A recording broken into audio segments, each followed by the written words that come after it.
Kay here. Today we are doing crafts, and the craft we are doing is we're making tags for clothing, so that this way we can stitch them on, kind of just have a little physical copy of what's going on. I have made some fashion pieces as well as some tie-dye and bucket hats that I would love to put my initials on, so people know that Visionary Kitten had made this and it's actually branded for that. So previously I had bought tags for my old brand that I kind of did, which was Cosmo Kiwi, but then I rebranded myself to Visionary Kitten. I just feel like it really resonated with what I was going through. Cosmo Kiwi was made during the time and era where I was just kind of like not feeling myself at the best, so taking some time rebranding myself, and now I'm here.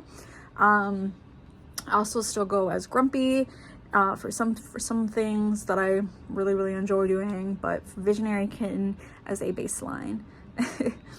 But yeah, so today we're gonna be using my Brother embroidery machine and the software that a lot of people recommend, which is embrilliance. It kind of looks like this. So that is what the application looks like, and I go ahead and click on it. So yeah, so this is what it looks like open, and we can go ahead and click this little beautiful button right here. If you hover over, it says create, and you want to import an image, so you press that button. And I already have my image imported, which would be this image. I made it on Procreate and kind of just dragged it in here as a template. So what we're going to go ahead and do is we're going to trace around this whole thing. And with that, you're going to press these three dots right here. And I like to always have like the stitch run, so this way I know what's going on. I like to just start with one little side and make my way around. So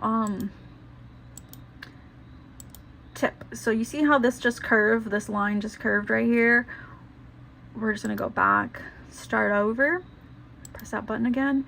And the good tip is when you're making multiple little things like that, you don't want to go straight from that point to this point. You're gonna want to make a middle point. This way it doesn't have like room for curvature, because if you just don't make the little points, you see how that curved a little and it fixed itself out, it'll just kind of keep doing that, and it gets a little frustrating, especially when you just want straight lines and you don't want it all curvy and wobbly. So yeah, I'm gonna go ahead and speed run this, and then I'll get back to you guys to show you guys how it looks. All right, so I kind of speed ran this. You can kind of tell there's a little bit of curve there, here, around.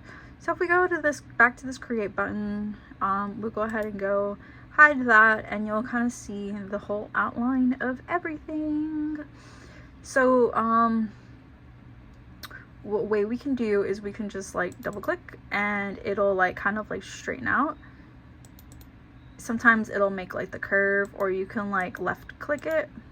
So you have to like make sure it's highlighted like that, and then left click, you gotta hit that dot, left click line L, and that'll like make it straight. So I had already went through this process, like I said, and I made this exactly kind of how I wanted it. So I'm just kind of show you guys how you can just go around and click all the lines and make sure it is a straight line and get it to how you want it. This is just how the rough through looks. I'm gonna have mine filled, so it ends up putting this line to show how much back and forth it is going to be filled.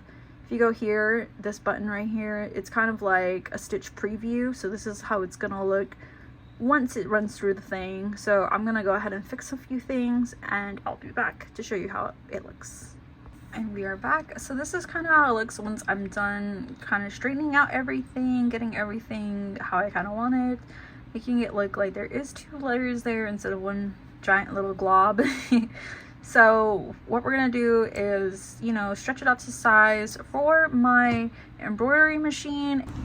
So the machine it holds a certain size, so I'm just gonna make it this big, and we're gonna go ahead and save it right over there. We're gonna want to make sure we're saving it in your flash drive. file, we want to make sure, so my flash drive is VK tuned, so we're going to save that there. And you want to make sure it is a PES file or anything that compatible with your embroidery machine. Name your file. Oh my god. VK 4K. So this way we know what it is. So we're going to go ahead and save it, and that is going to be saved to the flash drive. So I went ahead and plugged in the flash drive and hit this connection button right here. It connects to the flash drive. Look for the file you have it under and it'll pop up. I have several VK tags already gone through just to try out for size, but I found that if you have it spaced out kind of just like that in a smaller way, it'll come out really well. Let me tongue tied over here. Let me show you guys what I had already worked on.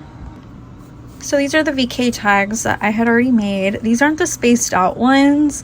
The one that I made where it's like where you just seen right now, that is the super spaced out one after I noticed how close these are. So when I cut them and everything, they're just gonna be like just plain and original, and I kind of just want to have it like overlapping with one another, so this way I can like fold the fabric and it can be kind of just like that instead of just the little white box, because the interface is on the other side. This is kind of how the other side kind of looks, really nice and clean. The first one kind of came out a little messy, but yeah. Also with like the spacing of them, I just did this first and then I went ahead and I did this other one to kind of see the difference. And I realized, I realized how it looked and I just was like not really feeling it. So that's why I went ahead and fixed the spacing between everything. So we're gonna go ahead and try this spaced out one. So how I did that on the computer was I just, made it shorter, kind of zoomed it in together like that size, and then copied, paste it, so on and so forth to kind of get it like that. And with that, we're going to use the temporary adhesive. We're going to shake it, spray it on this interface. This interface is kind of a terrible one. It's and like I think washable as well. It's kind of like a little paper canvas filling. We're going to spray that and put that on the back of the fabric. You're going to want to make sure that this is as big as that, so this way it has some tension in between everything.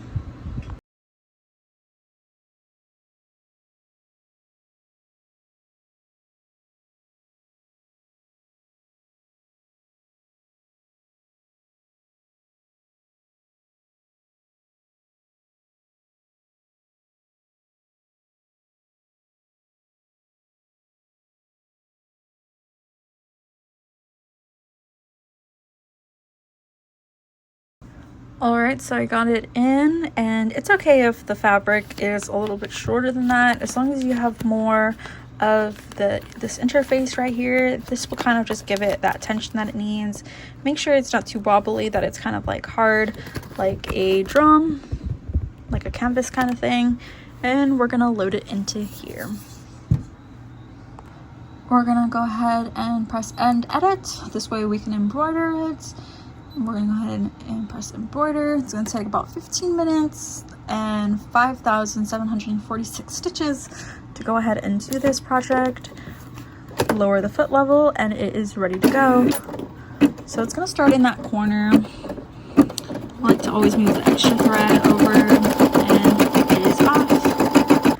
So we kind of got to the end of the bobbin where the bobbin wasn't really threading on properly, and this is a little frustrating. So I just gotta re-thread it. Alright, so I already did the hard part, which is redo my bobbin, redo my upper thread, and place it back on here.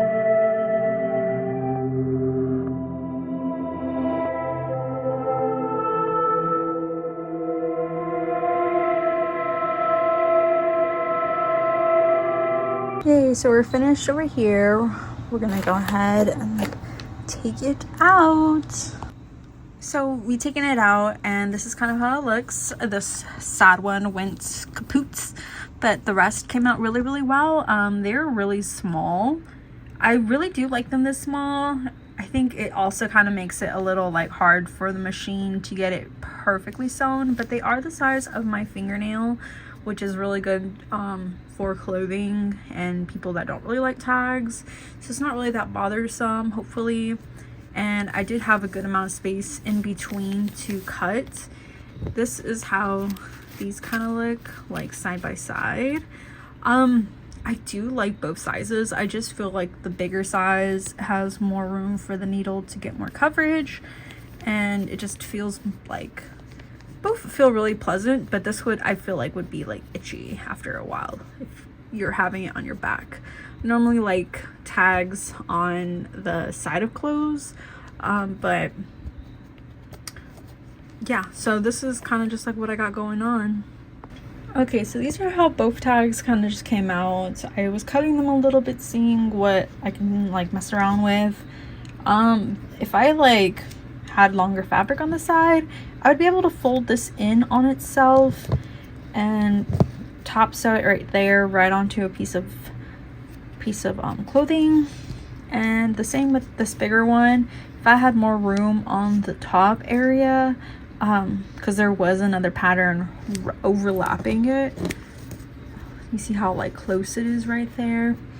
So if I had the same amount of space on this side on the bottom, if I had that on top, that would be like a perfect kind of like reverse tag thing going on.